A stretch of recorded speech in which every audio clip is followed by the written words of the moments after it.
அண்மை செய்தி ஹிந்தி திணிப்பு, கல்வி நிதி விடுவிப்பு உள்ளிட்டவற்றை வலியுறுத்தி மக்களவையில் திமுக எம்பிக்கள் இரண்டாவது நாளாக தொடர்ந்து அமளியில் ஈடுபட்டு வருகின்றனர்.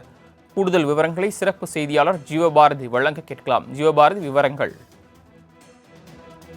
பட்ஜெட் கூட்டத்தொடரினுடைய இரண்டாவது அமர்வின் இரண்டாவது நாளானது தொடங்கி இருக்கிறது. தமிழகத்திற்கு கொடுக்க வேண்டிய 2152 கோடி ரூபாயை மத்திய பாஜக அரசு கொடுக்க மறுப்பதையும், அதே போல தேசிய கல்விக் கொள்கை, மும்மொழி கொள்கை உள்ளிட்ட பல விஷயங்களை தொடர்ச்சியாக தமிழகத்தில் திணிப்பு தொடர்பான விஷயங்களைத்தான் தொடர்ச்சியாக திமுக எம்பிக்கள் பேசிட்டு வராங்க. நேற்றைய தினம் மத்திய அமைச்சர் தர்மேந்திர பிரதானுடைய பேச்சுக்கு கண்டனம் தெரிவிக்கக்கூடிய வகையில் இன்றைய தினம் தொடக்கத்திலேயே அந்த கருப்பு சட்டை அணிந்து போராட்டத்தை திமுக மற்றும் கூட்டணி கட்சி எம்பிக்கள் நடத்தியிருந்தாங்க.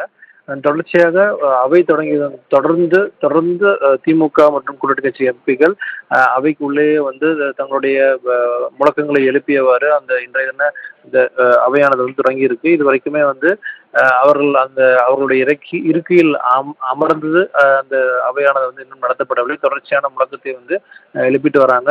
ஒருவேளை அதிகப்படியான முழக்கங்களை எழுப்பும் பட்சத்தில் அவர்கள் வெளியேற்றப்படுறதுக்கான அதிகப்படியான வாய்ப்புகள் இருக்கு. தர்மேந்திர பிரதான் தொடர்பான முழக்கங்கள் தான் அதிகப்படியான தற்போது இரண்டு அவைகளையும் எம்பிக்கள் தொடர்ச்சியா வச்சுட்டு வராங்க. தாங்கள் வழங்கிய தகவல்களுக்கு நன்றி ஜீவபாரதி.